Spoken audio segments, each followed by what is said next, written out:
Oh, it's started. You'll be able to hear it, I think.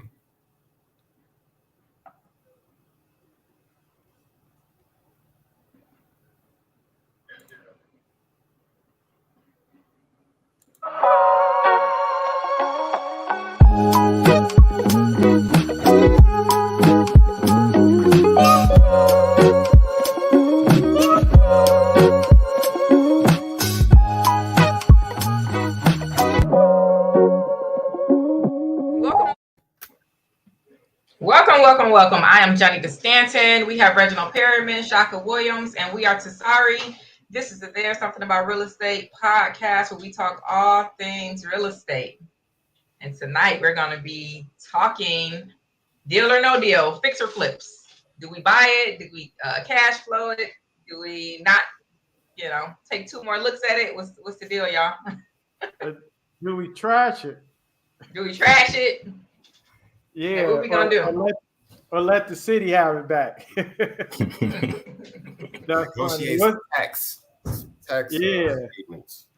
So today we gonna have some agents chiming in and out with us to kind of get their opinion because y'all hear from us all the time. So we got Gary Carver. Gary's with KW City. Go ahead and introduce yourself, Gary. Hello, everyone. My name is Gary Carver, KW City. Been a realtor for about 5 years and also have a background in code enforcement with the city of Detroit. Oh, yeah, I forgot to tell y'all that. So Gary's retired code enforcement. He used to give out them blight notices. He probably got you a couple times, Shaka. Nah, he ain't get me. I never can. Nah, but he might be able to help me out of some tickets over here in Hazel Park. Nah, he done with that. No, I'm talking about with some advice. Tell me, he got some background information. Oh, okay. Yeah, what's going on in the market today? Crazy. Yeah, slow moving. All right. What's going on? I know everybody talking about Bank of America. Man, I got swamped with calls and emails. Yeah. So what's your thoughts? I've been giving people. I've been getting the same calls. It's just that the grant programs. It's not new. Well, it may be new for Bank of America, but there are plenty of grant. Well, there are other grant programs out here that offer the no credit score and no cost deals as well. The zero down and the no closing costs. Yeah, there's a lot of programs. At least in Michigan, it's a lot of grant programs, down payment assistance. I think the biggest thing, and we'll talk about that when we cover it on our actual show on it, was the no credit score. But I think what a lot of people are missing out on is the fact that, your income is still going to be a determining factor of what you qualify for. So like you're not making, $10 an hour buying a $400,000 house. That's probably not going to be the case. So, but I mean, the opportunities keep coming up. People need to take advantage of it because rent going through the roof. Yeah, and I don't think the program is meant for the person. Yeah, if you can afford a $400,000 house, that program is pretty much not meant for you. Yeah, you know what I mean. This is trying to help individuals who probably feel like they so far away from buying because of their credit, whatever the reasons that their credit is bruised. Just helping them achieve home ownership. Right. So if you can afford a $400,000 house, you're not in the same boat as some of these other people. Yeah, I think the idea too is because like people been paying their rent for 5-10 years, and they probably can't qualify to buy a house with a payment that's actually cheaper than what they was paying for rent. It's just because they want to see that you've been paying your other bills on time, even though they're not basing it on your credit score. Mm-hmm. All your payments can't be late. Like your rent can't be late, your credit cards can't be late, your auto payment can't be late. You should have a good payment history. They're still looking at your history. It's just not so much credit score driven.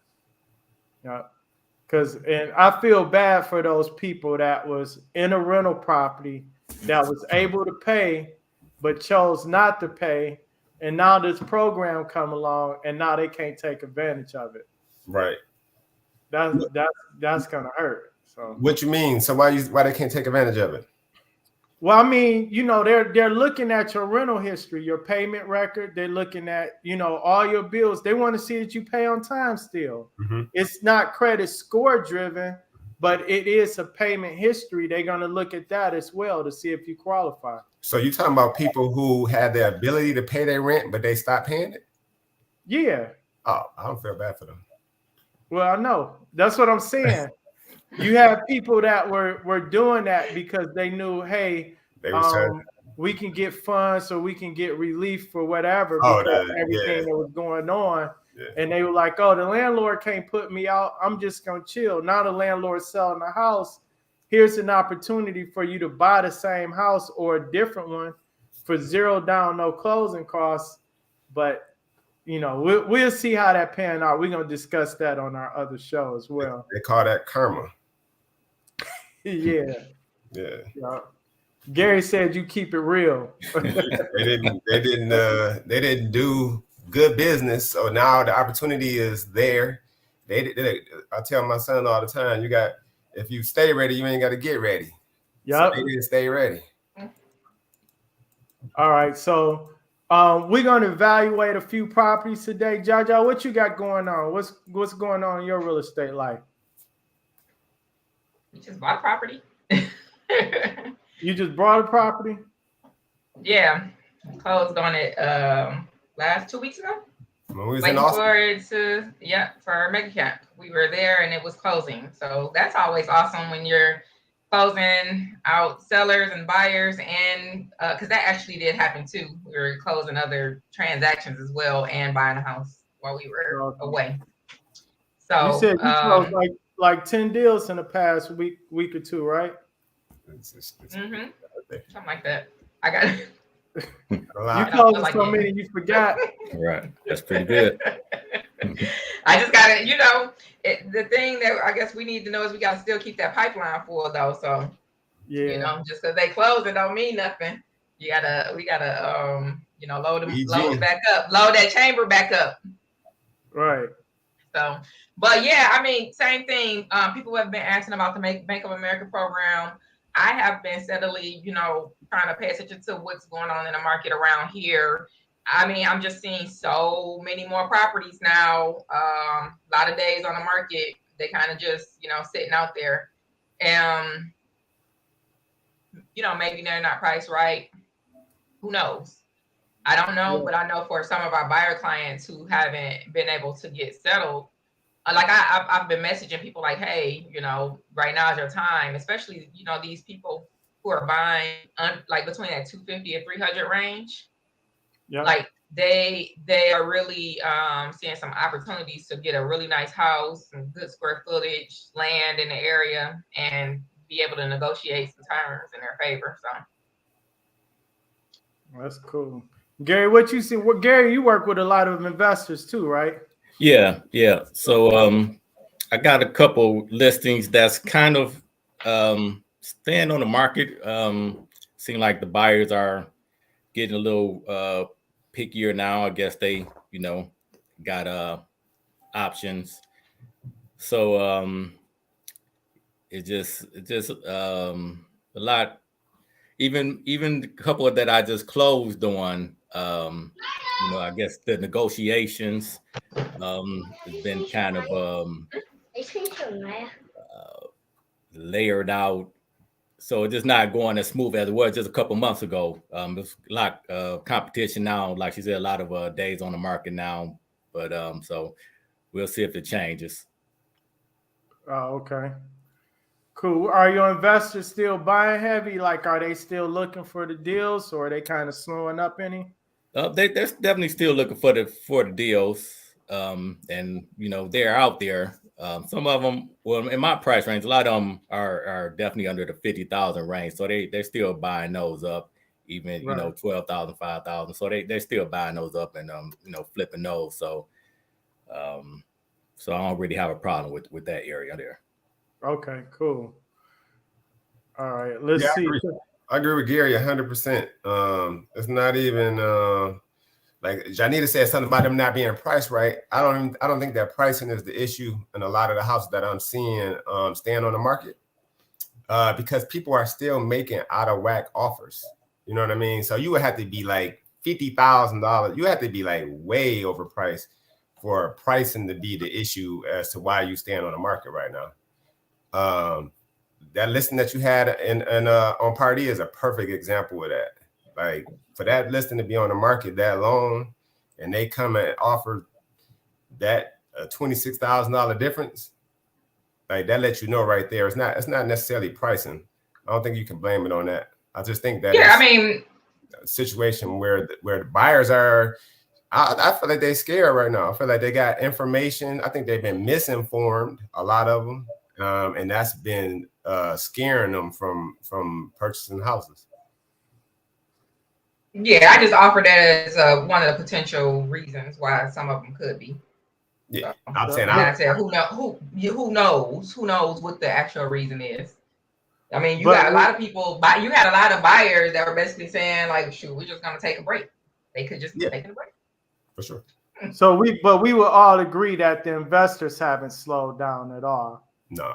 Right. Yeah. No. So, all right. So the buyers are kind of fluctuating a little bit with the market changes in the rates and responding to how long the property's been on the market. They're making different types of offers. But from the investor side, they're just like, hey, just keep finding me deals. They're not slowing down. Yeah. All right. Let me share my screen here. I want to analyze a property. So we all get properties from other investors, from realtors. We get seller clients that are just trying to get rid of properties whatsoever. And we get deals from wholesalers as well. So this particular property, so we're going to do this one first. And we want people to chime in too, like if this is a deal or no deal. So this property is this came up. Now they didn't give the address, but based on the comps they use, we kind of know the area. And if you want to reach out to the contacts here and inquire about this property, you can. But the comps they use were Ohio, Griggs, and Cloverline.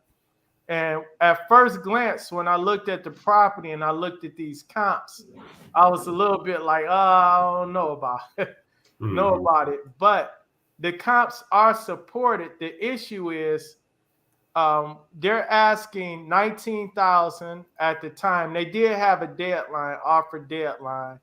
The buy now price at the time they sent this out was $29,000. What they were trying to do is say, hey, instead of bidding on a property, you can take it now for this price.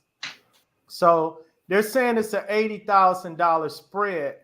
Now on the surface, hey, I can get a property for, under $30,000, but it's got 80 into it at 99 ARV. I'm already underwater, right? So I'm at 109.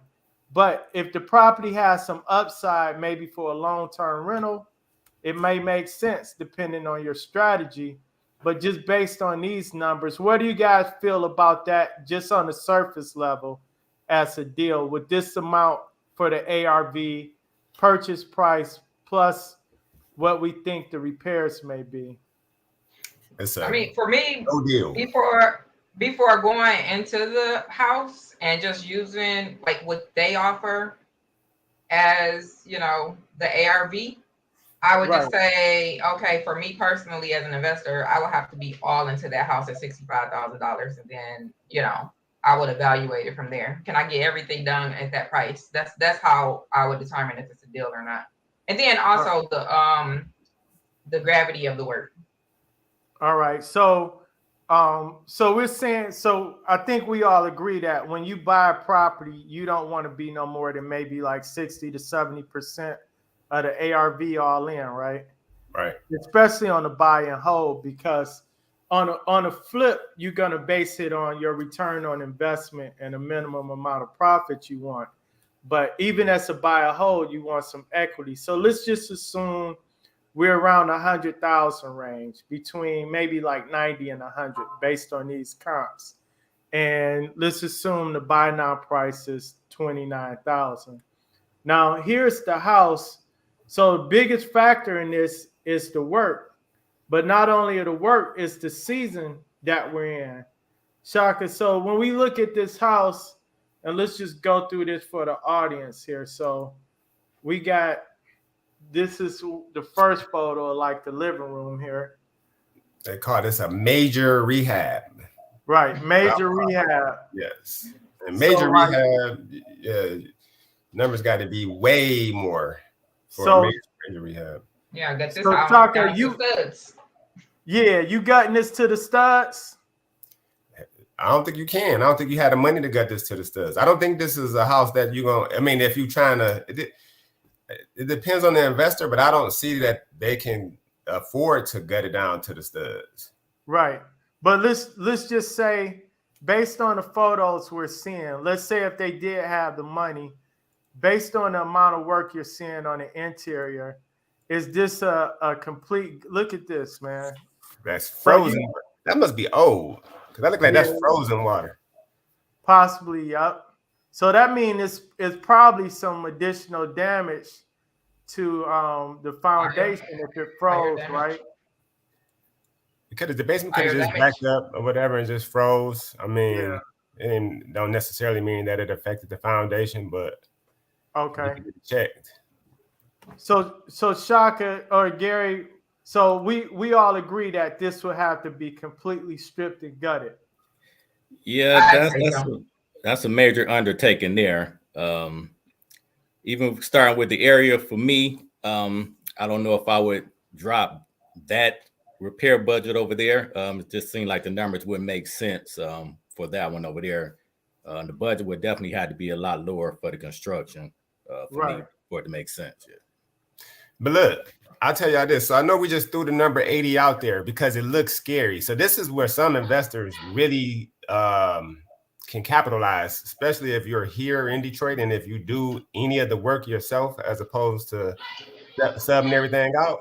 Because for real, what we're seeing is you go back to, I mean, this is just a clean out, right? This is all, you just got to clean all this stuff out. This upstairs don't look like it's necessarily a gut. You know what I'm saying? And then that's a clean out. Cleaning, and I mean that looked like some rotted wood there. Yeah, this looked like probably an entrance from the side door to the basement because you saw the stairwell. Yeah, but with some elbow grease, look, if you get a couple people that's gonna get together with you and y'all go, if you get 4 people together, you and Elijah do some of y'all clean outs, right? A little bit, not nothing this big. Hell no. Yeah, this is fire damage. No, I said clean out, not the demo. I'm talking about the cleaning. Like, so I mean, Reggie then went out and cut grass and all that stuff. But not on something of this magnitude. No, I'm not the HGTV. I'm not romantic about doing no work on no houses. I have cut some grass. I have helped with like some minor stuff, and that's only because it was like a contractor delay. But that's not me, man. I'm hands off as possible. I agree. But somebody that's a lot more hands-on, they could save a whole lot of money and make this project not look as daunting. Keep going, Reg, because it looks scary because like a lot of projects do before. You remember that project that you came over in Township of Royal Oak about? Right. And you was like, hell nah. You know what I mean? Well, let me say this. I was saying hell nah for the amount. Just like this, right? We looking at the cost of rehab, the acquisition cost, and the ARV. I don't see the numbers there from somebody that's paying for a contractor to do everything top to bottom. Now, like you said, when you said if somebody can go over there and do some of this themselves, they'll save a whole lot of money. But how much do you think they'd save before they get to the point where they have to hire because all your electrical, everything gonna need permits, right? Yes, it's supposed to. Yeah. Right. Yeah. But again, people see stuff like this, and the average investor is gonna get scared. But the ones that's willing to take that task on, they might find them a little jewel. Okay. You know, but so I agree with you though. So our purchase, we acquired Township for how much, Johnny? Like 35? I think Janita is still muted. muted. You muted, Janita. Are you talking? Sorry, I was talking. Oh, All right. I believe it was 27. I believe it was 27. Okay, 27, and let's say that on the high end, you know, we 100 into it, right? What's your ARV on that property, though? 220. 15. All right. See, that's a different story. So you acquired that one for 27. You got 100 into it, right? How much more you think you got before you finish with renovations? We could really finish. Like it's something I could go finish like in about a week or two, really. Okay. But it's just, you know, time. Yeah, just so taking time doing something else. But that's a bigger spread because here they're saying, okay, they're saying the ARV is 89, is 99. Acquisition, let's take it on the low end, 19. They're saying it's an 80K spread, right? Mm-hmm. So out of that 80K, you got to factor in the renovation cost. Mm-hmm. Let me hear everybody's opinion on this. If you was doing some of the I'm work, sorry, I was right. What you think the cheapest you can do this project for? Hiring me out to do it, you wouldn't hire me. But I mean, that's what I'm saying. I guess it depends on the investor and their investment strategy or their repair strategy. You know what I mean? Like, right. I don't know that you can hire a construction company. So let's look at, okay, if I could do all the labor, what would the materials cost? Right? $45,000. I think you can get away with like 20, 25 in material. All right. That's considering the roof. Remember, you got to do some siding, the roof, all your drywall, your painting, your flooring, your kitchen, all your cabinets, all your plumbing, and your electrical, and your HVAC.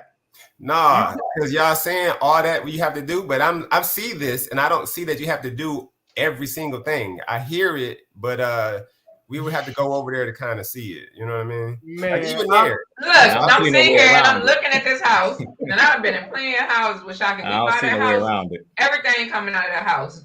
That's what I said. Everybody walking on boards. But everybody doesn't in the house falling through the floor. I seen. Listen, I seen people can go in here and like in this bathroom. So for us, we would demo that bathroom, but you don't have to demo that bathroom. You can go in here, clean that up. You can spray that tub and that towel and put some luxury vinyl plank. Put you $100 vanity, $150 toilet in there, and a $50 faucet, and you got your bathroom was put together for less than $2,500. All right, but what you still got your plumbing, your windows, right? Okay, $1,000 on plumbing, your flooring. You factored in your windows, right? Well, so again, because you just said 25,000. We putting in all new windows in this house. I don't see all. Like, go back to there. Let me see how you. All right, we're gonna go back. And while I'm going back to that, Audrey Williams just asked, "What is a spread?" Somebody want to answer that, or y'all want me to answer it? Yes, I could answer that spread. So in this case, their spread is they're saying the difference between the purchase price and the ARV, which is the after repair value. We normally don't use spread in that term. Our spread is normally what our profit is, our potential profit is. They're using a spread like the max profit, but they haven't even taken away their expenses yet. I mean, they haven't taken away their repair and their holding costs. They just got so there's the difference between the purchase price and what the ARV is. Right. And so basically they saying once it's fixed up, 99,000, you buying it for 19, you got an $80,000 spread in between the two. But you may have to, if you hiring a contractor, and can we all agree that you're gonna spend $80,000 to hire a professional contractor? Yes. Definitely. Okay, that's all. Because if you do it yourself, let's say you save $40,000 or $50,000, and you have 30 all in. At $30,000 all in and spending 4 months of your time as a personal contractor for yourself, 40,000 with the 19 at 59,000 for would it being a $99,000 home? Is it worth it? For somebody, it might. That if you say 4 months, that's 10,000 a month. They in six figures. All right. What you think, Gary? Yeah, like you said, for some people, but personally, I value my time a little more. I'll be trying to get in and get out of my flips, but for somebody, it might make sense for them if they can do some of the work themselves, and it might be a good deal for them. Yeah, see, all that stuff scare people. But if somebody go back there with their little chainsaw, then oh no, I thought something was wrong with the foundation. They go back there with their chainsaw. Yeah, I do see them windows and that roof back there. Yeah, that's bad. Man, you tearing, you got to redo all the wood. Well, yeah, back there for sure. Yeah, see, this makes and them windows. You gotta get rid of them trees first. Yeah. Yep. So here's the thing, right? We all know people that brought a house and was like, I'm gonna fix it up myself. And in 2023, they'll still be working on it. Right. Right. Now the value may go up another 10 or 15,000, but they holding costs. Because here's the thing: if you buy this house now, you have to do that roof probably within the next month to a month and a half. If you're doing it yourself, no amateur is going to be able to do that roof in November, December. Will we agree with that? Yeah. All right. So you got to do the roof. You got to do the wood. You got to pull permits. You got to put the wood in right, because that can cause a huge problem if you don't put the wood right. So hire a professional to do the roof, and then you do everything else. It depends on the individual, right? But I'm saying, so look, for me, right. this is a no deal. But I'm saying you got to be careful. Like, I just don't want nobody to come back. I don't want to have to argue with people, right? This is a deal that could potentially work for somebody else. It's not a deal that I would look at. I would come see these pictures is enough for me to delete that email and just keep on going, moving on with my life, right? Exactly. But some people will see these pictures and still go out to the property, and then, you know what I mean, and try to come up with a way where they can make the situation work. And it can work for some people, just not for me. All right, so let's vote on this, right? And then anybody that's on the chat, I think I don't know if Audrey's still on here. So we're gonna vote a couple ways on this, right? Mm-hmm. First, as a buy and hold, based on what we're seeing, the purchase price and the amount of work, buying and holding this property as a rental property, do we think it's a deal or no deal? No deal. No deal. We got one for no deal. I say no deal, but we didn't look up the rental rates over there. What y'all think they're getting in rent? The max you're gonna get $850. This is a 4-bedroom. I would say right now the max you're gonna get is about $900, $925 because of the rental market right now. Completely fixed up and nice. No deal. But I got a question. I got a caveat. So if you somebody that's getting ready to take a big ass hit tax wise, and you can put this 100,000 in here, and that's Al. Al said no deal too. Yep. But you getting ready to take a big hit tax wise, you can put your money here. Like, where you gonna put your money at? You gonna put your money in your asset, or you want to give your money to Uncle Sam? Yeah, but all right, the person that's thinking like that is probably not the same person doing the work by themselves. Agreed. So, right. The person that's gonna hire a contractor in the 80. Yeah, and then let's also think about this, right? Yep. If you're gonna put 99,000, there's a lot of other investment opportunities for $99,000. Agreed. Right. Mm-hmm. So we got no deal for Audrey. We got no deal for Sneaker Man. You said his real name is what? Al. All right. So Al and Jaja said no deal. I'm saying no deal. Shaka, you said no deal for me. And Gary, what you say? I said no deal. Nope. All right. So this is a no deal for a buy and hold. And I'm assuming with that being said, we all agree it's no deal for a buy and flip. Absolutely. No. All right. Well, for the person that's out there that want to buy this property, I'm gonna pull up the contacts information. They sent this deal to me. Look, this was probably the VA. I don't know if that's the actual person, but this is their contact information. We don't bash wholesalers. We work with them. We find some great deals for wholesalers. We just want y'all to be aware of how to properly evaluate your investment properties. Cool. All right. Okay. So I had I want y'all want to evaluate this property for Mr. Cordell. He sent me some pictures. I can shoot them over to you, Reg. Yeah. I just sent the address. Yeah, we're gonna now. Is the property on the market? Is it something a private sale off market? It's a private. It's off market. Okay. Yeah, we can evaluate it. Now we got this property here. Let me pull this one up, and I'm gonna come back. Let me just stop sharing, and I'm gonna get that Parkside property. To be corrected, first somebody go look it up when we get ready. So it was 35,000. My bad. He was right, Chuck. I didn't get that. Oh. I just was looking at the thing. My bad.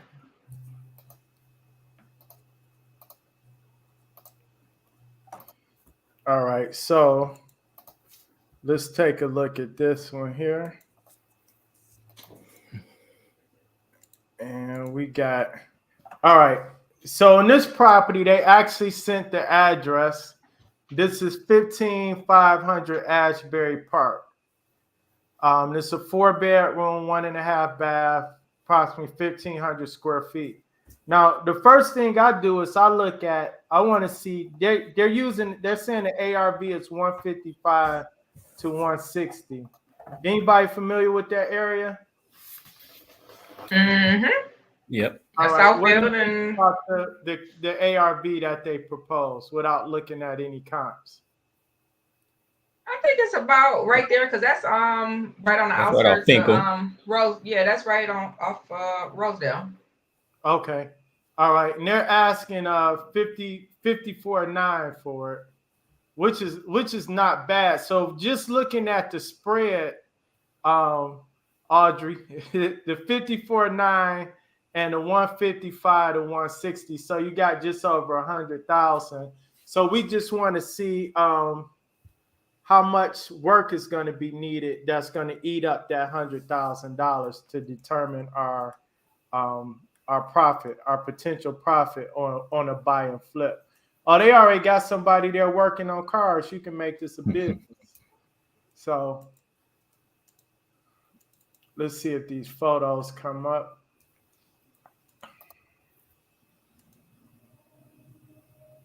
So the street is nice. This is a nicer block. Mm-hmm. The roof don't look that old though. I mean, they said the HVAC is older. Oh, I see why they was showing. They were showing the concrete crack. Yeah. FHA. Maybe, but that's a trick right there. That's an old school trick. Yeah, put a car on top of it. Yep. All right. It still work, by the way, too. It does. Nah. Yes, it do. Shit. Hey, look, them appraisers be like they couldn't see the driveway. They need to come back. Nah, they be gotta like shovel that snow. So yeah, if they include the old school, it might make the deal even sweeter. So I got that one to my email, and I actually thought about going and checking that one out because it don't look too bad. Yeah, this don't look bad. And then the comps are actually higher. This was he don't give his name, the wholesale them, but that's their contact information if y'all are interested. But who is it? They don't get a name. This is this their number deals. That's Dean. Dean, okay. Really not Dean though. That's what I'm saying. That's a fake man. No, it's really not Dean. Okay. Well, Detroit Discounted Property. So that's who sent this one.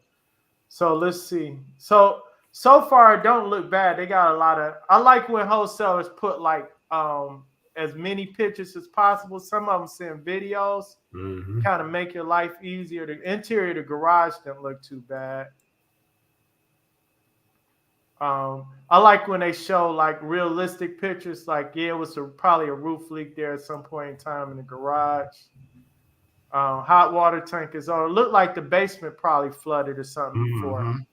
or either leak, and it's sitting right on the ground. They got some PEX in there. Yeah, it definitely has some water down there. Yeah.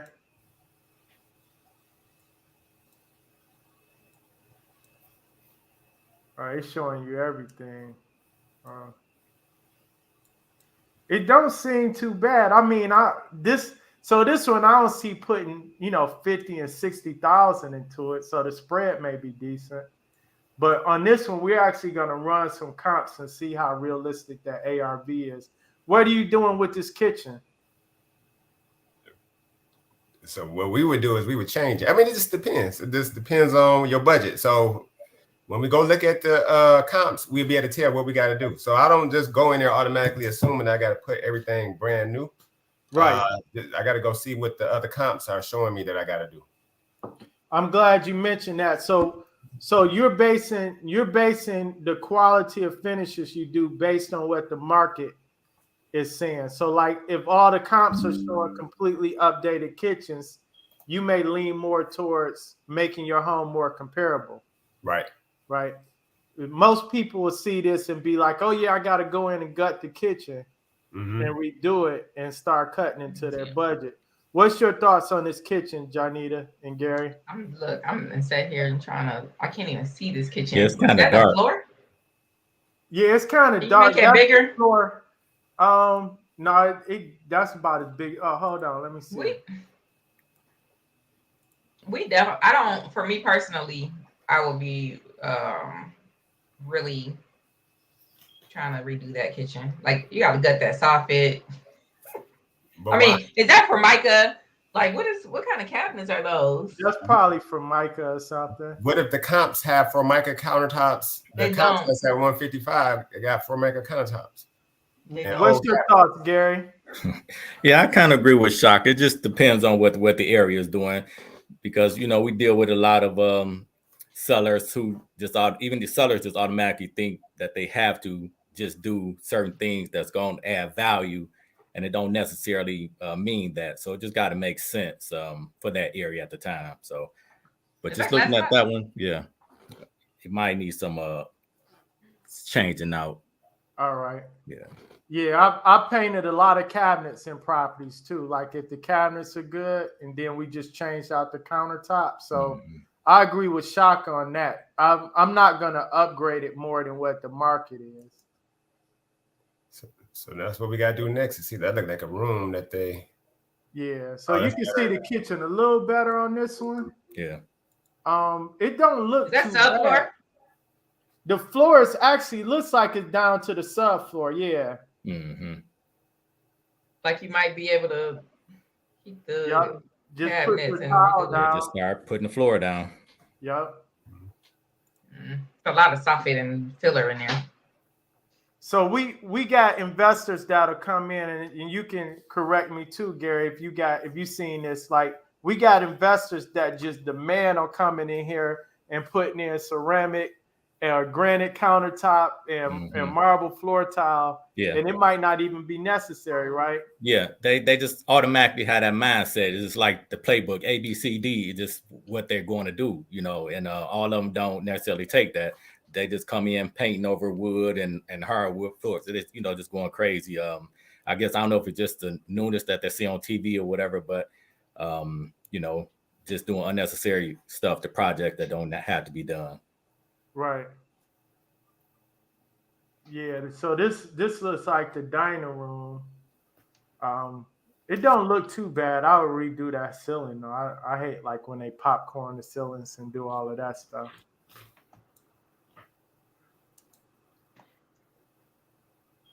Yeah, this house just dark. Yeah, they don't got no lights on. Yeah, you gotta brighten it up. This look like an extension, like a porch or something like that. I wonder if this is the second floor to the rear room or something up there.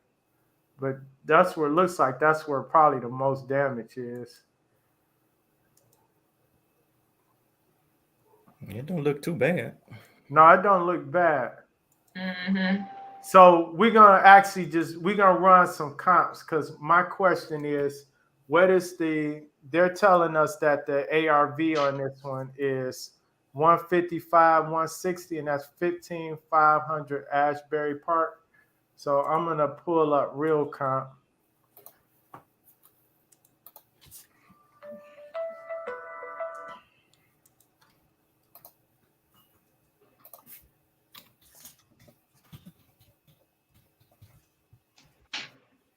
I put in Detroit. What are you thinking on the comps, Johnita? Would you try to push it or in this market, or would you stick true to whatever the comps are saying? I think over here you can push it a little bit. But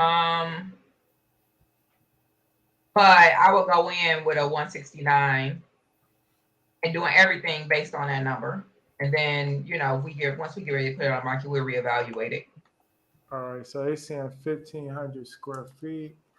So no, we would not do that. You think we would go at 169? You said we wouldn't what? We would not go at a 169 right now. I don't see how. I mean, why are you saying that? Why are you saying we would be going? It's a safe number. So for the audience, the reason I asked the question is because a year or so ago, your strategy could be a little different. Like, yeah. If the comps were like 150, you complete this, you probably can say, okay, I'm gonna come to market for 158, 160. Now in this market we in, if the comps say 150, you might want to be 150. 145. Look, yeah. Because they're gonna ask for concessions, they're gonna ask for every damn thing else. I don't think we could be aggressive. We're definitely not being aggressive. Yeah, I never said we were being aggressive. I said I would go into it doing everything to do, everything that we would do would be based on what we see as far as the numbers, our easy sell number, and that's 160 right here. All right. And but the reason why Reggie asking that, at least I believe so, is because of where it sits at. It's property selling for a lot more. No, he's asking you that because he's saying if we know that the other comps are, if they say 155 to 160, normally we would push it because we know we're going to do high-end work, or so that we can push that number. But in this, that's a different market. So in this market right here, I feel like we can push anything. It's too much of a gamble right now. Like we haven't even figured out where the car is going to fall yet. You know what I'm saying? Like we just talked about it at the beginning of this. Houses are staying on the market longer. It don't matter if it's a good house. It's staying on the house longer than it did back, 6 months ago. Yes, we could be aggressive in this market. I don't feel like we could be aggressive as an investor. Yeah, I think you got to price it kind of right at the first time, make it true, so you don't have to keep going back and do price reductions. So. Absolutely. And we always reevaluate our properties before we list them. So we know right where we need to list it. But we need this number so we can I will go in. So if I were buying this property, I will go in doing everything at this 160 ARV. And then whenever it's completed, we will rerun numbers again. Then we price based on the current market and what everything is selling for. That 15,358, let's look at that one first. Yeah, so what I'm gonna do is for the purpose of the audience, I want to explain what we do when we evaluate a property, both as investors and as a realtor. So we look at, most people, like when you see these comps, most people are going to send you, let's see what he sent over real quick. Most people are going to send you comps. So he's saying it's ARV 155 to 160. On here, he has his CMA. So this wholesale is pretty good because they sent you pending comps and they sent you sold comps. So the reason we look at pending, sold, and active, in this case, active is probably the most important because you start seeing properties sitting on the market 62 days at 159. When these properties sold, these properties probably was listed back in March or April, and it took them, a month and a half to close. So you can see back then properties were selling in 1 day. You got this one, 260 days. That don't always mean it was on the market 260 days. it probably had a deal, fell through, came back on the market, another deal, and so on and so forth. But we only see 3 properties over 150 on the sold end, even though they're pretty high, above the 155, but we only see 3 of them. Then we how many months did you go back? I went back. Let me look at my criteria. I actually went back a year. All right. Because it wasn't a whole, it was enough comps, but I wanted to kind of see how many comps and then narrow it down. I'm at a year now too. I'm at a year Yeah, because it wasn't a whole lot of inventory on the market to choose from. So then we'll narrow it down to 6 months. Then we'll take it down to 3 months and see what the data supports. So just looking at the active properties are our competition. If we put this home on the market right now for 155, we competing with 159 and 130. That's already 25,000 less than us. But keep in mind, the subject property is a 4-bedroom, so we will have to make a slight adjustment for this. But then here at 159, so let's just look at this property. Now, this is the other thing. This property was originally 155, which is our ARV price. They dropped it to 130. It's been on the market 102 days. So they already dropped it 25,000. I feel like it got more curb appeal. Yeah, but they only have 1 photo, which is kind of like sometimes a bad sign, especially in this price range for this area. Now, one thing that we got to pay attention to, this is why you got to look at more details evaluating these properties. This property is currently tenant occupied, and they leased on expire until September. So this is, Gary, in your opinion, how would owner occupant buyers feel about that? Owner, not good at all. Investors more would deal with it more than first-time home buyers or homeowners, because they want to see more pictures. First of all, they want to get in a property. Investors will buy a sight unseen if it's a good deal, but homeowners, they'll pass this one by because they don't want to deal with the headache of the tenant, inheriting tenants, eviction, and stuff like that. So that's probably one reason that a lot of these houses stay on the market. Even though it look nice, they just don't want to deal with the headache. Tenants don't want to let you in to see them. And stuff like that. Won't let the inspectors in, appraisers in. It just be a lot of stuff that goes along with those. Yeah. So the thing with this too is like an investor is not going to pay market value for the property like an owner occupant buyer would, right? So just having a tenant in there sometimes it puts a negative impact on your market value of the property, because now come September, this will probably be an easier sale once the tenant is out. Right. A lot easier. I mean, like literally, even when the tenant is letting the person in, it still impacts it drastically. Yeah. Because some tenants, they don't keep the house clean, or they have a bad attitude when you show up. Mm-hmm. Or they keep saying, I don't want to move out my house. Yeah, it's their house, right? Right. Yeah, I got one just like that right now, where it's just difficult. Yeah. So I got one, a duplex that I just sold. The inspector couldn't access the second unit. He was only able to inspect the first unit. The tenant wouldn't let him in the second unit to do the inspection. So it was just crazy, but she ended up buying it anyway. But just example right there, how tenants can mess up your money. Mm-hmm. This looks like a high-end finish, Reg. How much is this one? Yeah, so this is the one on Biltmore. It's 159.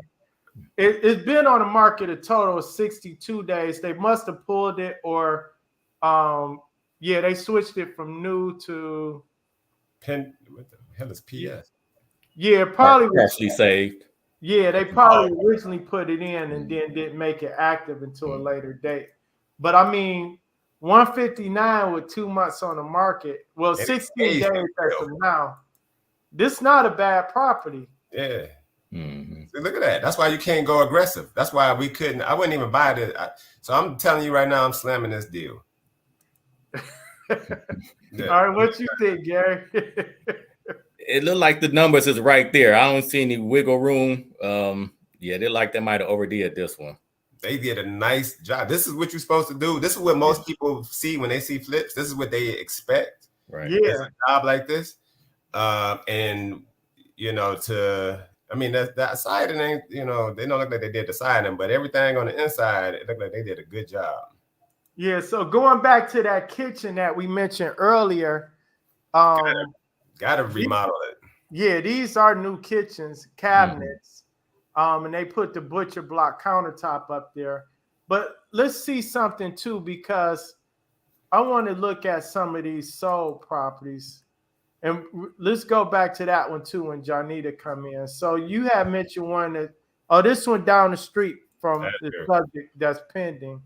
Here they go with the Twilight video photo. So this only been on the market 4 days and it's pending. Wow.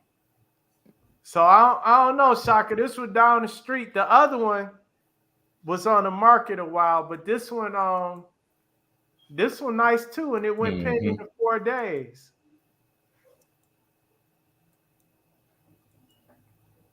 So it's under contract. Yeah. Kitchen pretty similar. I don't know if they can. Yeah, this not a granite countertop. That look like that's marble. That don't. Can you go in any? Let me see if it. No, it won't let me. No, it won't let me. All right. Let me see here.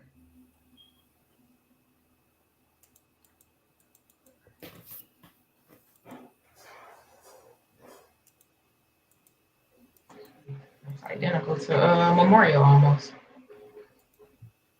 Is that where this is by Memorial? Oh yeah. Kind of, not really. Yeah, that's a marble. Yeah, and what's funny is, so we look at this property. Let me go back and see. So we look at this property and going back to that other one. So this was on the market 4 days and it went pending. And then the other one, the Biltmore, was a total of 62 days and it hasn't went pending at one. Let me see if it's any other factor. So it's a 2-car in the Asbury Park. You and Janita both do y'all. I don't do mine. How y'all doing? I like the thumbnail so I can see what I'm looking at. Oh yeah. So this is 159. The question is, what did this go under contract at though? That's when you get to calling that agent and see if they're willing to share anything. Yeah. So for investors and people out there, a lot of times your realtor, when we pull in comps, even though this is under contract, because who's to say it's not under contract for 140 or 150, right? So we got to factor that in too. And the bathroom is they didn't redo it. Yeah, they did. They redid it. Not on Biltmore, not the one where Reggie said he wanted to go and see if it was any differences. They just sprayed that with paint and they got luxury vinyl on the floor. The 15472 Biltmore. Something else. I seen another red flag that tell me that they probably didn't get this under full offer price. Go back to the other one. This one? That one. They said that there is no utilities on. They don't have, you know what I mean? That normally mean that the buyer is hurting for money. Go back to that, Reg, and look at the remarks. The comments. Yeah. Okay. So it says, so they got new windows, totally redone baths, new. They're installing the furnace. Looks like they're gonna install the furnace prior to closing, which is kind of common. But you see where they got power is not on at the moment. Please show during daylight hours. Home is being watched by next door neighbors. So they don't have the utilities on. They don't have an alarm. Well, they're gonna have to turn the utilities on though. That's not a big deal to me because they got to turn them on for the inspection and for the appraisal. It's a telltale sign for an investor that's in distress. So now I can come in there and I can offer a little bit less with that investor for me. When pending in 4 days? Huh? It went pending in 4 days? Yeah, I don't think that's the case. What you think, Gary? Yeah, I'm not knocking no money off just because of that. I don't think that's a red flag. So listen, I got a seller right now that's in a very, I mean, and I see it all the time, but I got a seller right now that's in a similar situation. And yeah, they get desperate. You know what I'm saying? Individuals get desperate based on that's how you make deals. When you see stuff like that, me personally, that's when I'm gonna have Janita go submit an offer on that house. That's definitely not for the full asking price. Definitely ain't coming in there giving you full asking price off the rip. All right, so let's see this house that sold for 166. This looked like a house. I don't know if this was it could have been a flip. That kitchen countertop looked kind of basic. Oh no, yeah, that's for Mike. That's the cheap stuff. Yeah, no, probably a flip. They bought them cabinets from yeah, they didn't redo the bathroom. They just put in probably new don't even look like they put in. No, they might have put in a new pedestal sink, but in the toilet. Yeah, don't they ain't do the I mean, that was sold for 169. Yeah, it's sold. So I mean, 166 in June. And it's 4-bedroom, like the subject property is, like this one is, and it's it's just a little bit bigger because ours 1,500 square feet, but bigger and our brick, but yeah. So what's y'all thoughts on it? Just based on the comps that we seen. First of all, let me ask y'all this. So the 155 to 160 ARV, is that realistic based on the comps? It seems like it is. I think it is. All right. The asking price 54.9. And what's y'all thoughts, y'all? So let's say this for a buy and hold. Is anybody paying this much for a buy and hold? For the 54.9? Because I think at 54.9, it's worth buying and holding it, considering how much. Because when you fix and flip it, you got to put a little bit more into it. Do y'all agree with that versus renting it? Yeah. Definitely.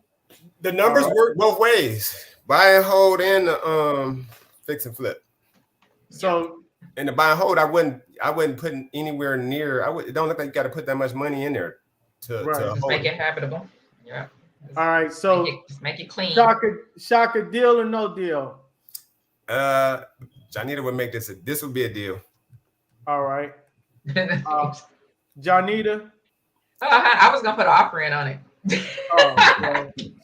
But listen, hold on. I want her to say something though. You were not going to put a full asking price offer. I would not. All right. All right. However, the spread is there. Like the money is there. When I'm looking at the numbers, it's right. I'm comfortable with that. All right. What about you, Gary? Yeah, I think this one is doable. I think you can make this one work. Like you got enough for your repairs. You got enough for your holding costs. If you don't go too crazy, you'll make a pretty good profit. All right. So I agree. I think this is a decent deal. You got some work to put into it, but you don't have that far to go. And during this year, if I'm a fix and flip during this time of the year, this is the type of project I want where I don't have to do a lot of roof work. I can get the concrete done between now and a couple weeks. And then the rest is really interior work that I can do over the winter and have it back on the market, possibly have somebody in their house for Christmas. Right. That would be the goal, right? All right. And if anybody in the comments, any of our viewers want to vote deal or no deal, just type it in the comments and we're going to move on. So, Janita, you said you got another one you want us to look at, right? Yeah. Hey, Hold on. We just gonna keep this one show, or we're gonna split it up. Yeah, we live for this one. We gonna analyze these deals, and then we're gonna talk about Bank of America tomorrow. All right. Rich, how you want me to send you these photos so you can analyze this property? Email it to the TSARE email. We're gonna pull it up and run through it real quick. In the meantime, you can send me the address, and I'm gonna pull it up in a group text. All right, hold on 1 second.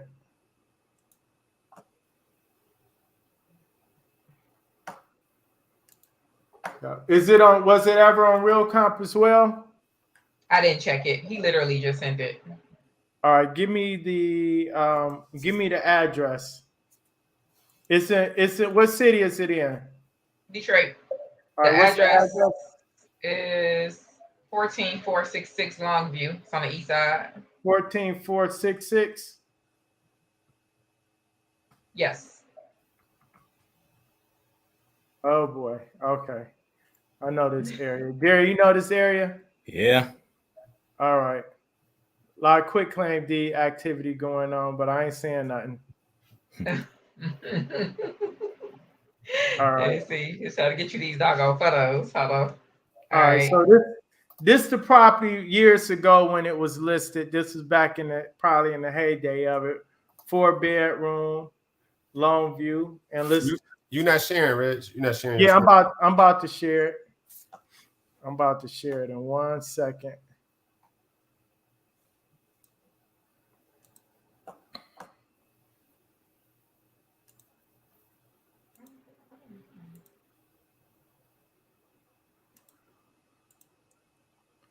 All right. Why is it flickering like that? Let me figure out something here.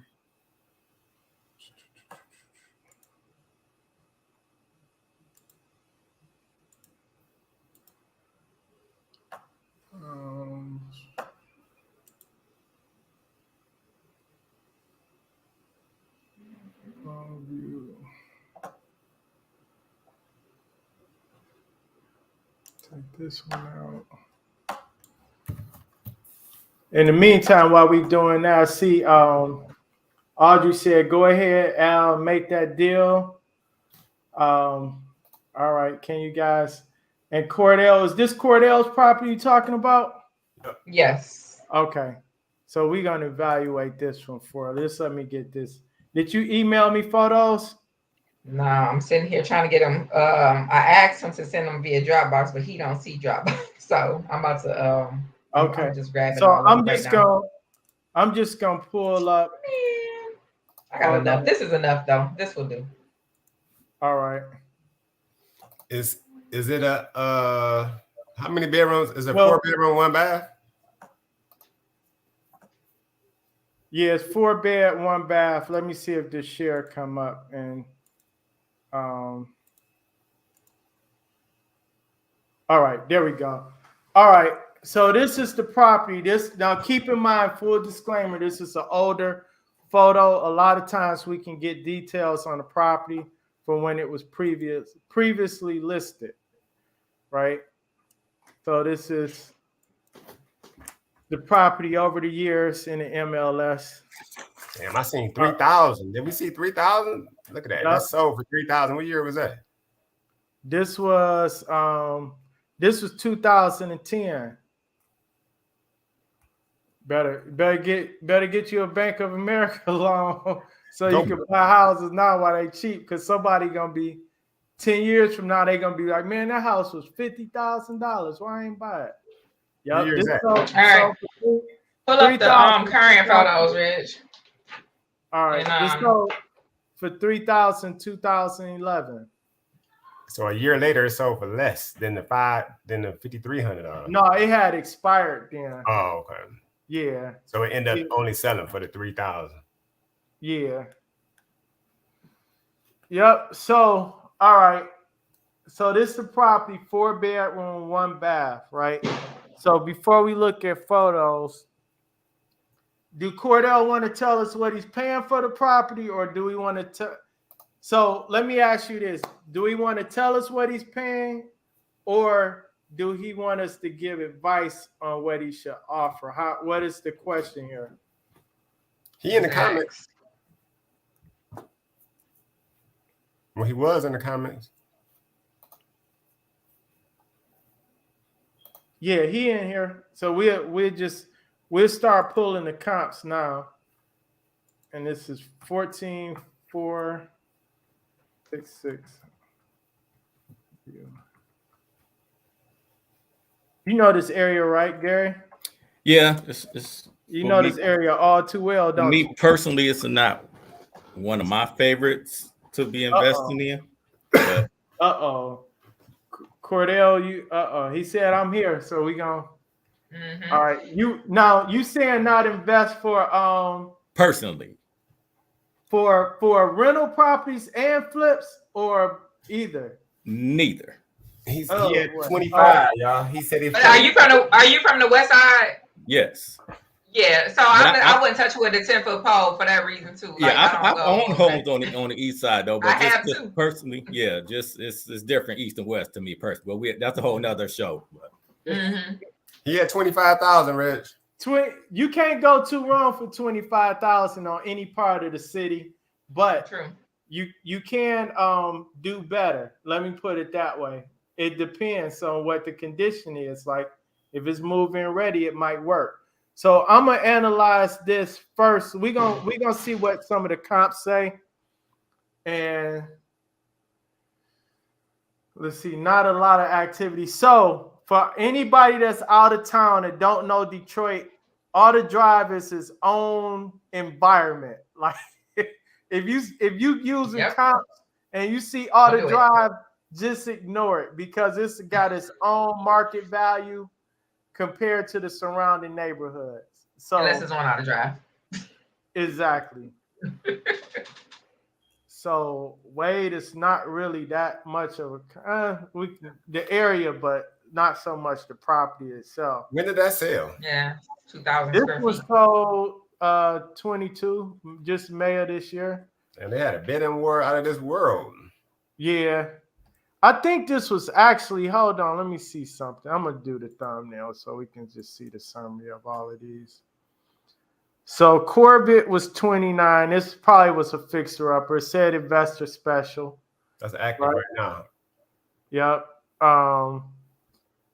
Promenade is 61,000. It's probably an owner. Oh, it say no showings until accepted offer. So this is probably tenant occupied. What I'm looking for is a similar frame property, similar to the Longview property. Auto Drive. This one down the street from Longview for 12 is probably tore up on the inside. Depending, somebody jumped on. Oh yeah, there's a lot of people that jump on them though. Yeah, but I mean, like Shaka said, some people fix them up themselves and save the money, and they make it happen. This 14201 Longview, they don't have any photos, but it sold for 45,000, 3-bedroom. It don't have any remarks. It got photos, Reg. Click on it. Oh, it showed do agent. For 45. So if you already 25 into it, so Cordell, if you could type in the chat, what is your estimated ARV that you came up with, or somebody told you it was worth? Is he buying it after repair value? Make sure people don't be knowing what that is. I mean, this house looked like it was owner occupied, and they just kept it up pretty well. Either we need to see what we can probably tell him what we think the ARV is, but I want to know what his repair budget is in that house. When you buying it for 25, it looked tight already to me. It looked like this is already a tight deal. And Gary already said no. So, but let's I go was out. trying to wait on the numbers, but I think it's going to be pretty tight already. Like Shaka said, I don't see a lot of wiggle room. It's not because a lot of times we know these areas already, and we know like if you're trying to sell it to a owner occupant buyer, Well, it might change. They getting Bank of America 0 down. They might just buy it, but his roofs look newer. He got older windows. His siding is wood siding that need to be painted. Y'all gotta pull up these photos. K McWayne 112. Where the players dwell asks us to 4153 Somerset for 39K. We can evaluate that one real quick too when we done. But just based on this 67, again, it's East Side of Drive. Bonita's a little bit. I went back and went a half mile out. Bonita's kind of like over that Whittier Maross area. That's a little bit of a different market. Amdale is 44. Rosemary is 90s brick, 1,500 square feet, 3-bed. The deal is too much of a gamble. It's too many unknowns. It's not enough activity over there. That's not a flip. That's a for sure. At best, it's a buy and hold, and you just got it. The numbers got to make sense for you at that point. It's not a flip at all. Yeah, Janita, did you send the photos? So here's what I would say without even seeing the property. If it's move-in ready and it's like cosmetic work at 25,000 for buy and hold, I feel it's a deal for a buy and hold. Buy and flip, I don't see the spread. Yeah. There. So what's your thoughts, I guys? sent them from the TSARE. Yep, I sent them from TSARE, so there's in TSARE sent box. You ain't sent no virus, did you? I don't see it. I don't know what happened. And I sent it's 2 emails. I think we blocked you. No. Do you hear me? Yeah, I can hear you. Well, look, who is K McWayne? Yeah, we're gonna evaluate that. They said they brought a property for 39 on Somerset. Mm-hmm. Now, Gary, you know the East Side. I like Somerset. Right? Yeah, I like Somerset. Good. What's your thoughts? Somerset, just here in the street. That's not a bad area over there. Yeah. So that's gonna be Morningside, probably that 4,000 block. Yeah, when you get closer to Morningside or East English Village, it's a different market than when you cross over Harper, going north of Harper and like west of Whittier and everything. Because that 10,000 block, 9,000 block of Somerset can get kind of iffy over there. And then it gets decent again around the late 10,000, like 10,8, 10,9, 11,000. But then back down in the 5s and 4s is where it just depends. So we'll look at that. Well, based on the numbers that they gave, purchase price 39, all in 105, but the ARV at 150, the numbers work. They tell you right there, but they do work.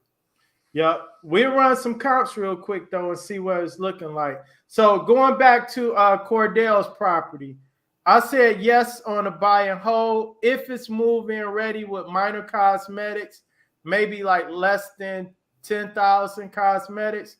Yes on the buy and hold, no on the buy and flip. What do you say, Janita? Nope on both. Buy and hold is probably not that bad, but it's still, like, for me, it's still too challenged in terms of the area. All right. You know, like people don't want to, people not running to be over there. It's risky. All right. What about you, Shaka? Only if they can do it for $7,500 or less. If you got to spend more than $7,500, it's a no both ways. Okay. And Gary?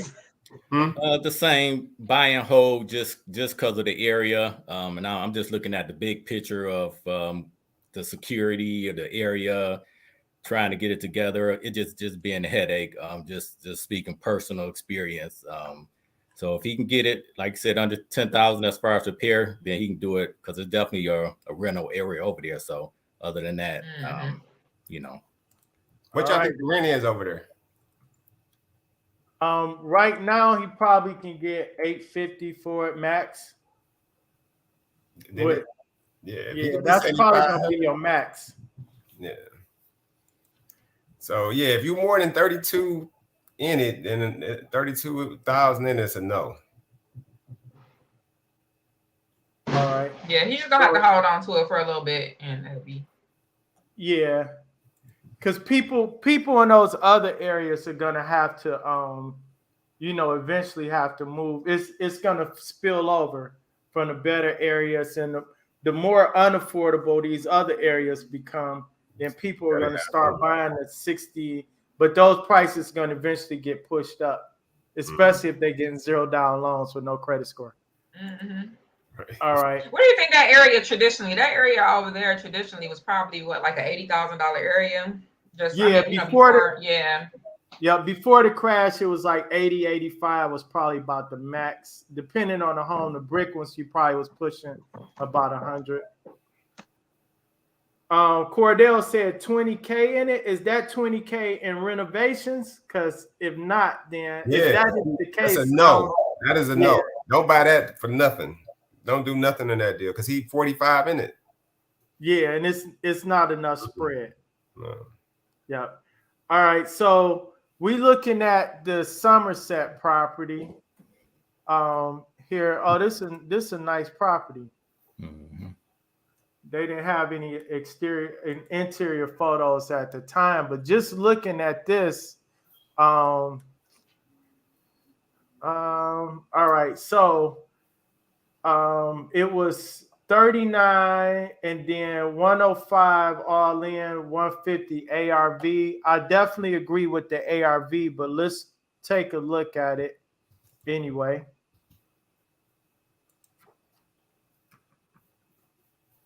Damn, it's a lot of activity over there. Yeah. And this a hot area. Like you can be just several blocks away and it's a whole different ball game. So I'm only gonna look at properties that are repaired over there. I'm not gonna even bother with the distress sales.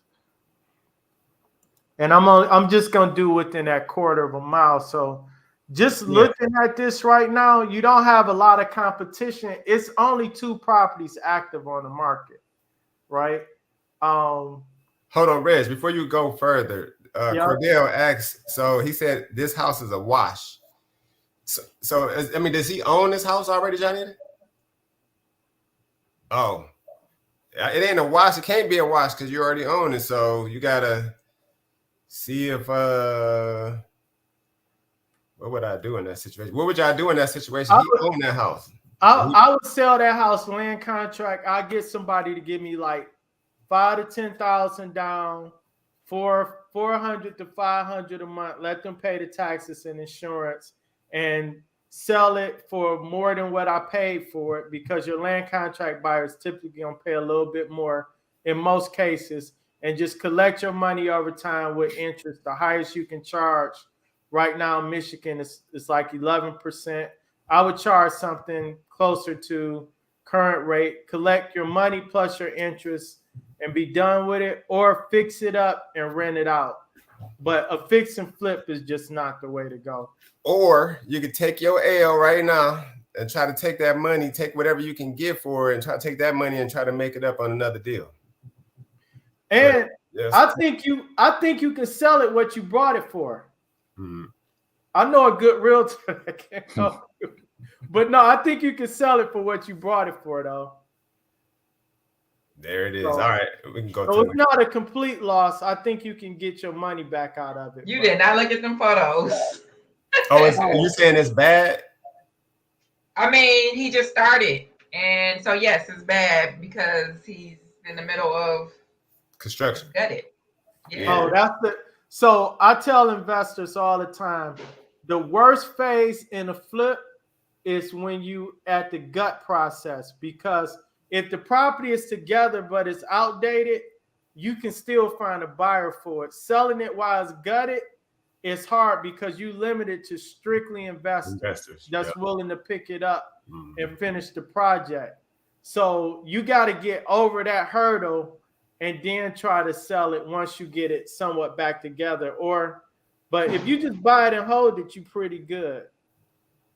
I mean, You can write that, like you said, I feel like sell that mug as is. Hopefully, you got some taxes you need to write off. Take some L's. Yeah. I mean, it's everybody got a different investment strategy. I would say get as much out of it as you can, or if you think finishing it will get you to a break-even point, then that's good. You might have to sit on it for a while to break even as the market kind of do some corrections. It's still gonna move upwards. It's just not as fast. Mm-hmm. Yeah, I think if you got the money and the budget to hold it, I think that's a good area. If you could just hold on to it and keep it secure, I think you're in a good position. You better sell that house and get on out of there. And that's what's real about this, because like we all got different opinions on the same property, and we all do well at investing. Everybody just got a different investment strategy, but we all got a different investment risk tolerance. That's it. Right. That's so it. Right. Like Gary keep going right back to, if you can keep it secure, like put dogs on it. Reg, that's my thing, because like I said, I'm investing. I know been burned personally with break-ins and stuff like that. So that's what I tell my investors. That's where it start. Don't tell me about granite countertops and all these lightings. Like, secure your property. That's the main thing. That's one of your first 1 or 2 draws that you make to your contractor, securing it, whether it's camera or security or whatever you're gonna do. But I would say keep it, just because we all know the main areas that our investors call us about: East English Villas, Morningside, Bagley, University District. So if you anywhere around those, that's why I just keep saying hold that one, because eventually it will come back around. That's a standard of maintaining of a good area over there. It never really goes down. But then that's his community too. Like, he can spend time, investing into that area and things like that. Like, people are going to invest over there to develop in that area. People are moving in. It's not as blighted as it used to be. So I don't know. Like Reg said, I like that land contract option, because you get a bulk of your money back and you're able to earn interest, and it's still land at the end of the day. Yeah. So, hold on. Y'all think he can get a land? So hold on. Who he's selling? So to sell that on a land contract, he's selling a land contract to an investor? Well, no, he gonna put them walls back up and sell it to somebody who want to own a house for, nominal, an economical price. So he gonna rehab it. So you say he gonna continue to rehab and then land contract it? He gonna get it to where somebody can take it over. So like, a lot of my land contracts, I got it, like I call it white box, right? Mm-hmm. Where everything is solid in the property. They may have to come in and put in their own furnace, their own toilets, right? Mm-hmm. But the structure, everything is structurally sound for owner occupant that's not trying to pay $100,000 for a house, that don't have 10% or 3.5% down and good credit and all of that, right? They're going to come buy this house as is. They got their tax money back, and they ready to put a down payment. And the payment's so affordable, they're not going to lose it. So $400 or $500 a month. And you do that, and then they'll pay you 5-7 years with interest, and they pay the house off. You got your money back. Where he's selling the house at? He's selling that house at what, 50,000? Whatever numbers work for him to not take an L. Because I don't know how much he got to put back into it. Well, he's saying 45. He's saying he'll be 45. He's saying he bought it for 25. He may not have to put 20,000 in. He may not have to put the whole 25 into it, depending on how far he bought it for 25. We need to get him on the. We need to hear him. We need to be able to. I told him to jump on stream. I don't know what he's doing. I can send him the invite if he wants to. But look, here's the other thing too. We got to keep in mind. We're assuming he can afford to hold it between now and then, because you got to factor in your security costs, which Gary mentioned, your utility costs, and your property taxes, right? And he's already made in the comments, like, he's been through a lot with this property. So he can't take an L on it. So this is something where, getting with a good investor-friendly realtor that understands investing on the front end, so you don't make these decisions, bad choices, And then on the back end, somebody that can help you out to get out of the situation. Now the L may not be 25,000. You may take a $3,000 L and be out of there, right? Yes. So you know when sometimes somebody said Reg, send me the link so I can send it to him. Sometimes you can't afford not to take the L and keep it moving. Yeah. Here, I'm gonna send him a I think I can send it to him. And here, I'm just gonna put I'll send you the link here. And then you can copy and send it to him. So let me go on to the other property. Let's go back to, what was it, Somerset we was doing? So Somerset, what y'all think about this? Just looking at the comps overall. Deal. The deal? Yeah, it's a go for me.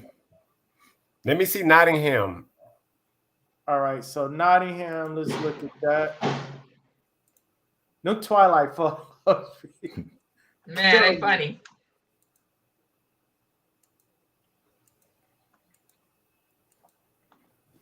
Yeah, it's not bad. So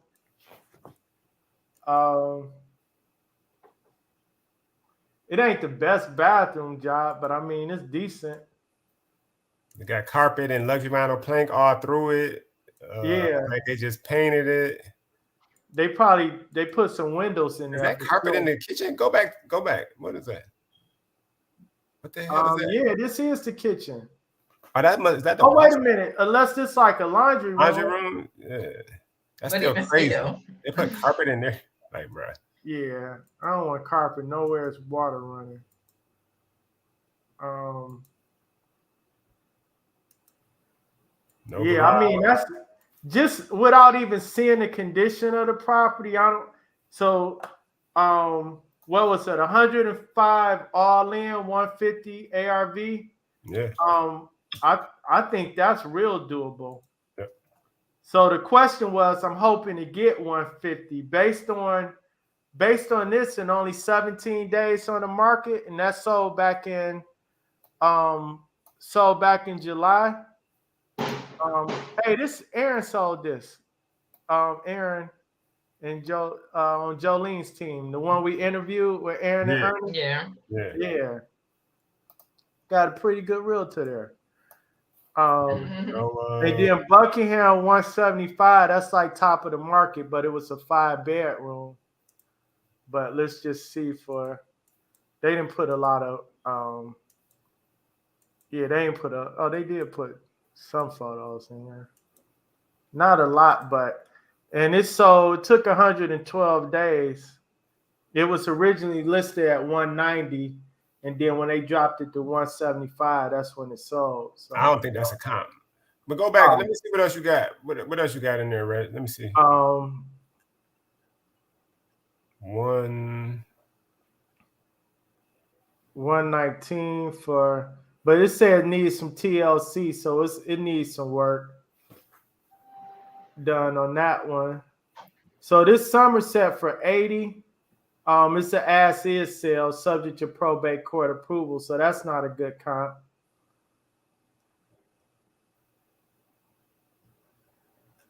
Yeah, I think the 150 is doable. This one on Somerset sold for 140, 4-bedroom.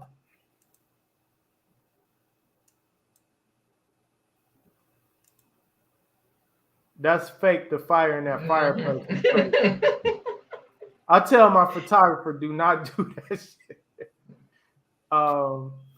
Yeah, kitchen looks pretty good. What y'all think? I think it's a deal. So yeah, I think it's a deal. I think for the purchase price, where's she at again? So here's the thing. So 105 all in. So 39 purchase price, 105 all in. So somewhere about 70, 65 or so in renovations. Mm-hmm. Even at 105 all in, even if you fell short of 150, you're still making a profit, right? The market is going to do what it's going to do at 152 right here on Berkshire, even though it's almost a year old. when we look at comps over 6 months old, what we're looking for is like a basis that some appraisers may have to go back because there's not a lot of activity in the area. If we're talking just a quarter mile, it's not a whole lot out there that's comparable. And we didn't want a lot of distress sales. So,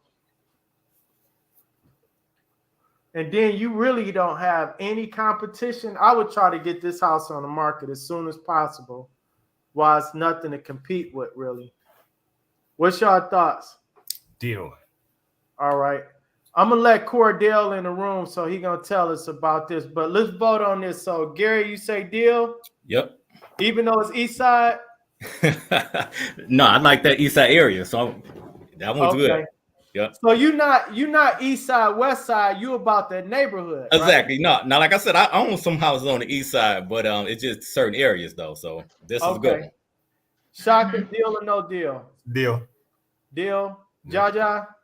Yes, deal. All right, and I'm gonna give it a thumbs up too. So I like that. All right, let's get Cordell in here. All right, Cordell, you on? I think I see you. Let me stop sharing this screen here. Yeah. So you can see everybody. Yeah, he said he in there. So I'm in. So you already bought it. You purchased it for $25,000. Are you saying you $20,000 into it right now, or it's gonna cost you $20,000? Well, I'm close to about 20,000 in right now. So you 45 all in already? Yes. Damn. I hear him. So, but it's gutted right now. Like you haven't even started putting it together. Oh yeah, all the drywall and all that stuff up now. I sent you the picture of the bathroom. I just got to put the faucet, sink, and tub in. I mean the fixtures and the toilet and the vanity in, and just finish the bath. The kitchen, and that's it. That's all I'm doing. I hear what y'all saying. So you say you got to finish the kitchen. So you have it. So you still got you got your flooring in. I mean, you still got to paint it. You still got to do your flooring. You still got to do your kitchen. I mean, all that's gonna be within the 20. That is my budget. Oh, okay. All right. I haven't spent the 20 yet, but yeah, I'm gonna be at 20. That is the most. All right. So what I would suggest is go ahead. If you can afford to finish it, go on and finish that boy out, get it on the market. If you can afford was your original intention to buy it as a rental and hold it as a rental? Man, I don't know what I was doing. I was thinking I was making a mistake for a minute, but it came with new windows, doors, all that stuff that you see on the photos. It came with that. So, the bulk of the fix up was already fixed. I just had to take care of the inside. Okay. But shit, it's just hard trying to keep your cousins and your other family members out of it. So I had to start sleeping in there. Hey, that's what Gary said. Can you afford? Have you heard of the dog system, DAWGS? No. The steel doors and windows. Oh, I know what you're talking about. Yeah. I never heard. Yeah. Yeah, that might cost you, but I mean, it's probably one of the most secure things you can do. But if you sleep in there now, you might as well finish it. And then I personally think if you put it on, if the job is done right, you can put it on the market and get you a first-time home buyer to buy it for $45,000-$50,000. Because we're in the market now where something like that would cost a buyer maybe about $350-$375 a month to own that house, right?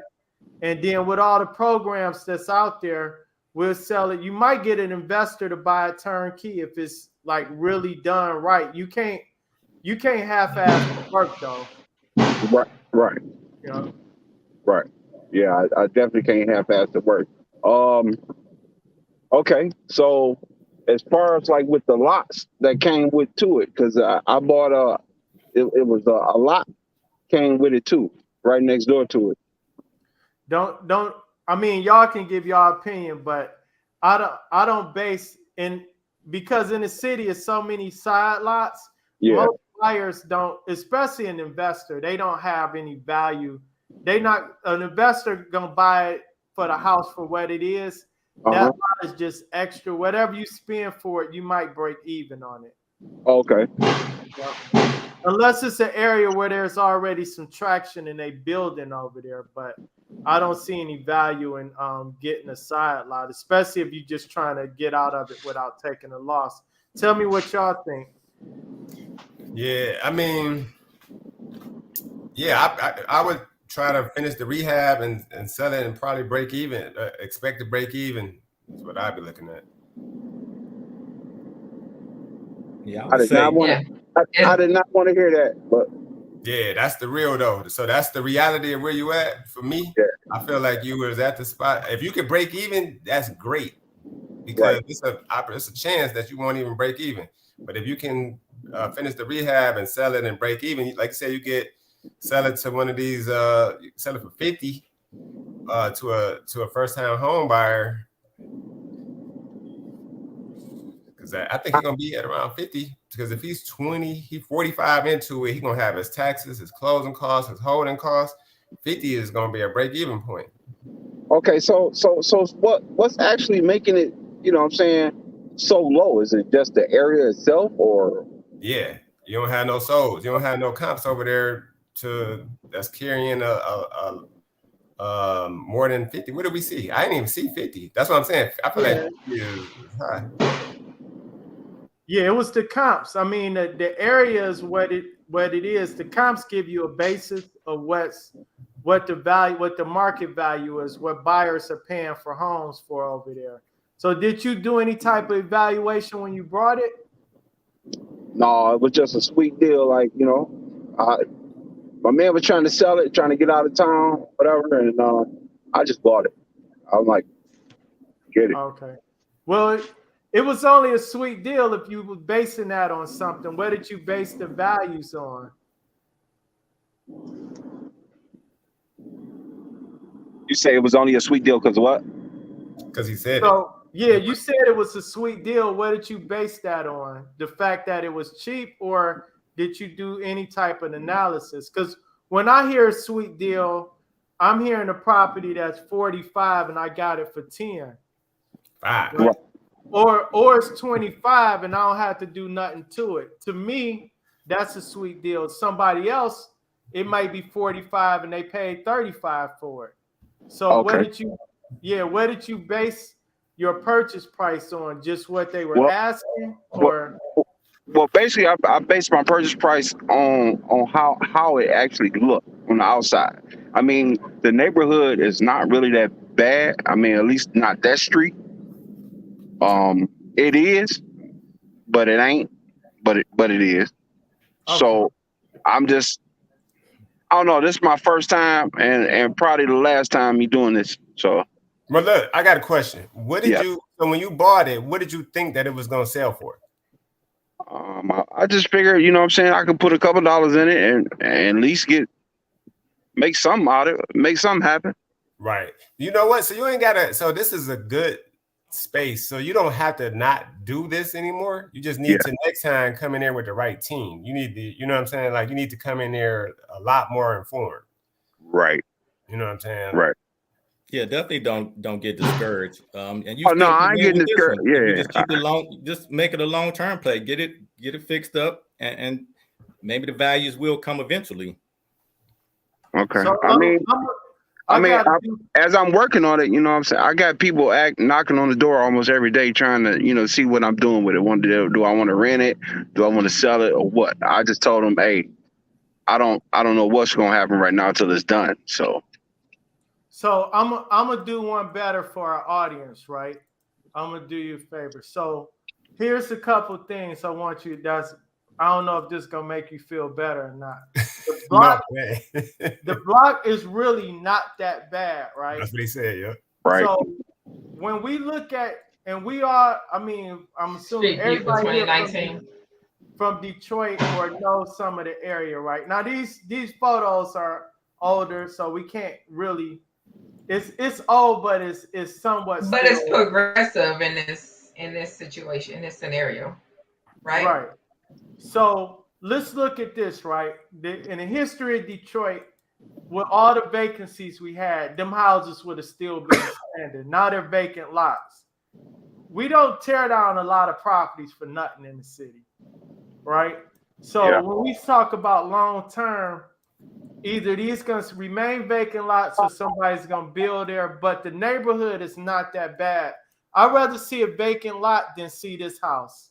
And eventually, I don't know if this house is still there or not, but the block overall is not that bad. If I'm looking at this house and it's fixed up, or any of these houses, and I'm a tenant, I would rent this house. You know what I'm saying? Compared to what else I'm seeing for rent in the area anyway. So it's not a complete L. It's just probably not the best investment strategy for the money that you had available. Does that make sense?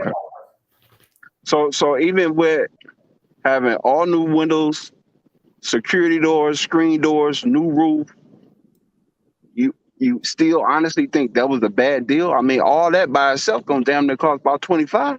No, I didn't say it was a bad deal from. No, well, so overall, if you're gonna buy and hold it, it's not a bad deal. It's just not the best flip. Like if I'm looking for a flip, if I'm 45 all in, I at least want to get 75 for it. Right? Okay. Yeah. Right now, the comps, based on the comps we've seen, wasn't supporting 75. But you may be able to put it on the market and list it for 70 and get it. We've seen that happen. Yeah. Right? So we can't count it out, rule it out as a bad deal because, for one, we haven't actually seen the property. But don't count on that. Just based on the comps, we didn't see where it made a good deal. Like, I wouldn't have brought it for that price knowing I had to put the amount of money into it that you said based on the comps. I would have tried to pay maybe 10,000, right? If I could, 12 maybe. Right? Somebody else probably would have paid 20, but just not me. Yeah. So now, if you're gonna buy and hold this for a rental property, it's not a bad deal. But you could have did a better deal for 45,000. All right. Okay. Okay. Yeah, I hear you. All right. Yeah, that's good advice. I know next time. Yes, I know next time. For sure. Yeah. Yeah, and I'll look at it a little bit closer too, for them. You say who? I said I'll look at it a little bit closer too. Yeah. I mean, if you get some free time soon, at least let me get it together first, and then, we can touch base then. All right. Okay. All right. Thanks, guys, for having me on. All right, my man. All right. Appreciate it. Appreciate you for coming on. Oh, yeah, for sure. We need more people to come on with their deals, but hopefully before they buy them. Please. I mean, some good deals to be made. You just gotta have the right, some people just want to kind of get out here on their own and do their thing. For sure. I mean, but you got to come out here with you got to have a team. You just got to understand values and how to evaluate properties. Like if we look at, if I was going to put 45 all in or something, and I'm looking at something that's already ready. I mean, you got options out there. You know what I'm saying? Like, I don't know where I got to go back and put a city in. I'm just going to put Detroit in because that's where he brought 76.5. So if you 45 all in, you need a minimum, to me, $75,000 ARV.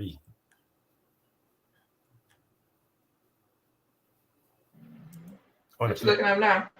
I'm just looking at what he could have got for his money. Yeah, he could have got something. Okay. What else was available?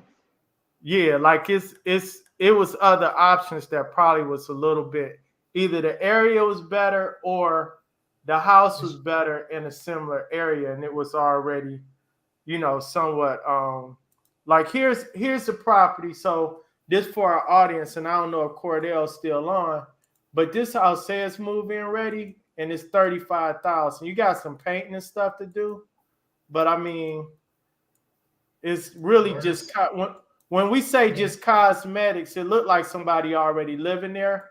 So I mean, you got that option, you know what I'm saying, versus going in and having to put 20,000 into it. Some of these got tenants in them already. So, but then you still got some stuff out there that need quite a bit of work. But overall, I mean, it is what it is. So, yeah. But it happens.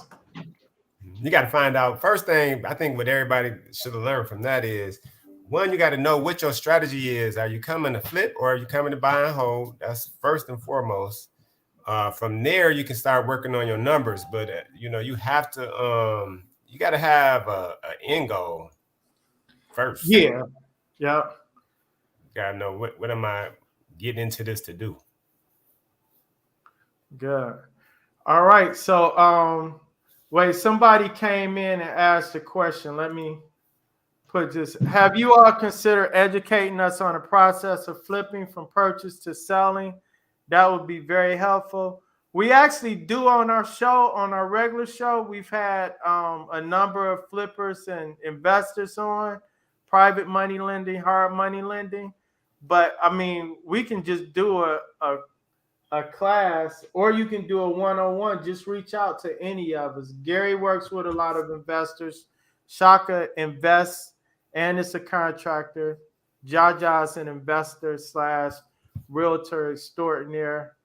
And I do it all too. I don't work on the houses though, like Shaka do. But yeah, just reach out. We'll help you. Maybe we can have yeah, we have something coming up with that a little bit. Right? Yeah, yep. Yeah, we'll have some more in-person stuff, but I mean, you can always reach out and be like, hey, this is what I'm looking to do, and we can help. So the difference, I think, can correct me too, Johnito, or you can jump in. The difference with realtors that actually invest versus just the average realtor, what would you say the biggest benefit of that is, Johnita? Knowing the process of investing. The process. Yeah. Understanding it. Like, how can you get advice from an individual who's never done the work? Yeah, that's true. Gary? What? Yeah, I agree, and that's what I try to tell a lot of people too. If you've done it, if you've been in these houses, vacant houses, you kind of seen it, did it all from start to finish. You can kind of give an estimate on the repairs yourself because you've been to Home Depot a bunch of times or stuff like that. You then negotiate it and stuff like that. So it definitely is important, being an investor, also being a realtor as opposed to just a realtor, and being familiar with the city itself is just a whole different animal. Detroit itself, you should know the area because different zip codes and different sides of towns is different. You already said Outer Drive, West Grand Boulevard, all those are just different. So it's definitely beneficial to have a person that's invested itself in the area. So this is the key, right? So I'm gonna do a quick test real quick. House in Palmer Woods is not fire damage. $80,000. So as is buying it or taking it. I am bidding above asking price.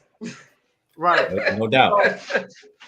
So all of us to say, yes, we didn't see the property. We didn't have to analyze it. We don't have to think about it. That's because we know the area, we know the value, and we know worst case scenario, even if we had to rebuild that house, the numbers still work in that area, right? You said rebuild it. Yeah. Right. So, I mean, I looked at the park side. But you did. Yeah. That's damn near what we did. Yeah, we rebuilt it. It was something that I was gonna say there in terms of, we just did it here on this Deal or No Deal show. So the very first property that we looked at, you had an individual. I don't know the background of the person who put the information out there. They had a house, and then they said, "This is the acquisition price. This is the cost for the rehab, and this is what you're gonna earn after it's all done." And it was inaccurate. It was not correct. Right. it was possible, but not what we would do. Right. All right. Yeah, but so, it was bad. It was bad information. But I'm just saying, like, a I'm a lot of wholesaler. people That was for the wholesale. are a lot of people. So Cordell was probably purchased a house from an individual who was he probably just purchased it for someone who was selling it, and then he took at face value what that person said. So there are going to be people who are going to get those emails like that first house, and they're going to take it for face value. Oh, look at this house. This is the work. This is how much they said we're going to have to put into it, and this is how much we're going to put it on the market and sell it for. They're going to buy that house, and it's going to be a bad investment. Right. Yep. All right, y'all. So we will be back on our regular scheduled show, but our next topic will be Bank of America. Pros and cons. We want everybody to like, share, and subscribe, and all that good stuff. And make sure you tell your friends, your other investors. We will continue to evaluate properties as they come across our desk. We're going to do this often, so stay tuned to our YouTube channel. We all on Facebook and Instagram and all that as well. So before we leave, Gary, where can the audience reach you at? Instagram, GC_Investor Solutions. Facebook, Gary Malik. All right. Shaka? I'm under just look up my name, KASHKA Williams. All right. He sounds like one of them old men that be on the show that be like, I don't have Facebook. No, I got a Facebook, but I don't know if I think it's my name. I mean, right? It's your name. Just pull up Kashaka Williams. Yeah. You'll find him. It ain't too many Kashaka Williams. Yeah. They'll find it. Or Shaka, HAKA. All right. Jaja. Yeah, right there on the screen at Jaja Sells Real Estate on Instagram, Johnita Stanton everywhere else, Google, Facebook, Yellow Pages. Oh, yeah, you do got to type in Legacy Park Realty. All right, cool. All right, and I'm Regis Real Estate. You can just Google Reginald Perryman, and you will find me on all social media platforms. Audrey Williams, put your name in there. Oh yeah, thank you. Let me put that on the screen. All right, so everybody can see it the right way. All right, Shaka was at the Wu-Tang Nas concert. Yeah, Audrey had me at the Wu-Tang concert. Nah, saved that concert for real. Oh man, cut it out. You ain't even like the purple tape, did you? But see, you don't even know what it. Oh man. All right. We gotta end on that note. Right. All right. All right, y'all. All right. All right, take care.